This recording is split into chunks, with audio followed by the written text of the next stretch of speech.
Hi friends, welcome to HKGN car electrician garage and AC gas filling. నేను మీ ముబారక్ భాష మాట్లాడుతున్నాను. చూడండి ఫ్రెండ్స్, మన గ్యారేజ్లో ఈరోజు షిఫ్ట్ డిజైర్ అనే బండి వచ్చింది. స్టార్టింగ్ అంతా పక్కాగా ఉంది, ఏమి అయితే ప్రాబ్లం లేదు. కేవలం ఏబిఎస్ లైట్ సింబల్ అనేది ఆన్ అవుతుంది. చూడండి ఫ్రెండ్స్, కార్ అనేది స్టార్టింగ్లో ఉంది. ఆర్పిఎం కూడా చాలా బాగా రేజ్ అవుతూ ఉంది. ఫాల్ట్ అయితే ఖాళీ ఏబిఎస్ మాత్రం లైట్ షో చేస్తుంది. మనం స్కాన్ చేసినాం ఎక్స్టూల్తో. చూడండి, స్కానింగ్లో C1031 right rear speed sensor circuit voltage అనేది ప్రాబ్లం అనేది చూపిస్తుంది. అండ్ మనం ఏబిఎస్ వైరింగ్ అనేది ఇంకా చెక్ చేయబోతున్నాం.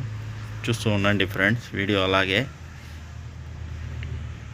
రేర్ రైట్ స్పీడ్ సెన్సార్ అనేది ముందర వీల్ లేకుండా మళ్ళీ బ్యాక్ వీల్ వస్తుంది, రైట్ సైడ్దే, దాన్ని చూపిస్తుంది. చూడండి ఫ్రెండ్, ఈ వైరింగ్ అంతా బాగానే ఉంది.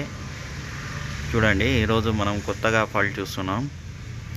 చూడండి, ఈడ ఈ పక్క ఇన్సైడ్ అయితే కప్లర్లో వైర్ కట్ అయ్యింది.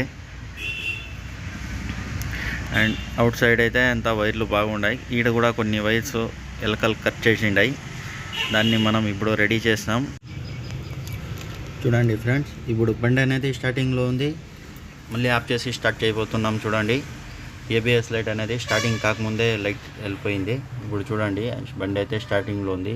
స్కానింగ్లో కూడా చూడండి, నో ఫాల్ట్, నో డిటీసీ అని చూపిస్తుంది. చూడండి ఫ్రెండ్స్, మన వర్క్ అయితే సక్సెస్ అయింది. మీ వెహికల్స్ ఏమన్నా ప్రాబ్లం ఉంటే మన car HKGN electrician garage and AC gas filling. మన గ్యారేజ్ వచ్చి Madanapalle road, Punganur, Suzuki showroom opposite. మీకు ఏమన్నా ప్రాబ్లం ఉంటే మీ వెహికల్స్కి మీరు విజిట్ చేయండి. Okay friends, thank you. Share చేయండి, లైక్ చేయండి, సబ్స్క్రైబ్ చేయండి.